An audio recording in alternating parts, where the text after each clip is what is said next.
Far beneath the earth, Tiamat, the primordial goddess of chaos, lay coiled in the abyss, her iridescent scales glowing faintly in the void. Banished millennia ago by Marduk, she had plotted her return in silence, her vengeance simmering. Then, a tremor disrupted the cosmic order. Bree, her son and harbinger of chaos, had been defeated. Sensing his life extinguish, Tiamat's rage erupted, her growl reverberating through the underworld like grinding stone. Uncoiling her massive form, Tiamat stretched against the divine seal that bound her, only to sense a celestial phenomenon. The planets were aligning, a rare convergence capable of weakening Marduk's seal. Realizing this could grant her freedom, Tiamat smiled wickedly, anticipation coursing through her.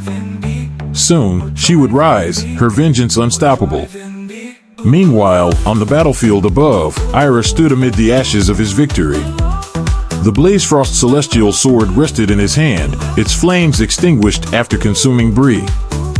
Vanessa, trembling from the battle's echoes, asked softly, "It's over, isn't it?" Ira, however, sensed lingering unease. Though Bree was gone, the shadow of something greater loomed. The tension in the air hinted at a far more formidable threat stirring just beyond the veil of reality. Ira, standing amidst the scorched battlefield, didn't initially respond to Vanessa's question about whether the battle was over. His gaze remained fixed on the ground where Bree had fallen, and the remnants of Hell's energy still lingered in the air. Finally, he said, "No, it isn't over."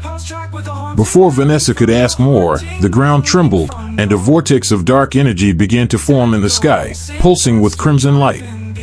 What is that?" Vanessa asked, fear in her voice. Ira's grip tightened on the Blazefrost celestial sword. "Something has been awakened," he muttered. The vortex continued to swell, revealing Tiamat, the primordial chaos goddess, mother of Bree. Her massive, serpent-like form and fiery eyes exuded immense power and fury. Tiamat's roar filled the sky, shaking the ground, carrying grief and rage for her fallen son. "You took my son from me," she hissed at Ira, her voice crackling with flames. Ira stood firm, knowing he couldn't escape her wrath. As the vortex of flames intensified, Ira prepared for the battle of his life. "We fight," he told Vanessa quietly. "We fight until the end." Tiamat, filled with ancient rage and grief, declared her identity to Ira. "I am Tiamat. I am Satan. I am Lucifer. I am the Abyss." Her words echoed through the air, and Ira felt the weight of her presence, a cosmic wrath fueled by the death of her son, Bree. As the ground split, a swarm of grotesque demons emerged, summoned by Tiamat's command to devour Ira. "Now, my children, devour him," she bellowed. The demons, eyes burning with hatred, rushed toward him, but Ira fought back with the Blazefrost celestial sword, using its dark flame blaze to burn them to ash. Despite his efforts, the demons kept coming in endless waves, and Ira felt exhaustion creeping in. In the chaos, Vanessa's scream cut through, and Ira turned to see Tiamat's massive hand lifting her into the air. "No!" Ira shouted, but he was too slow.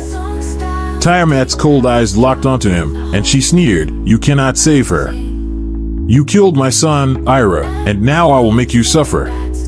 Ira, desperate, hesitated, knowing that using the sword's power could harm Vanessa as well. Her terrified eyes pleaded with him, "Ira, help me." Ira felt his heart shatter, powerless despite wielding the Blazefrost celestial sword. He could not use its immense power without risking Vanessa's life. Tiamat's laughter filled the air as she taunted him, "Feel the despair, Ira. Feel it as I felt it when you took Bree from me. Watch helplessly as the one you love slips through your fingers." Her words pushed Ira to his knees, consumed by frustration and helplessness. Tiamat's fury roared, and with a violent motion, she retreated into the vortex, dragging Vanessa with her. "I take Vanessa from you. She will suffer in hell for all eternity, just as I have suffered," she boomed. As Tiamat and her demons vanished, Ira was left alone in silence, the weight of his failure sinking in. Vanessa was gone, taken by Tiamat into the abyss, and Ira was left with nothing. His heart ached with the loss, and the world felt empty. The cosmic event faded, and the battlefield became hollow. Ira dropped to his knees, the Blazefrost celestial sword slipping from his grasp. Vanessa's final scream haunted him, and he reached out to the ground where she had last stood, but it was cold, lifeless. Tiamat's curse echoed in his mind, and Ira was consumed by an unbearable grief.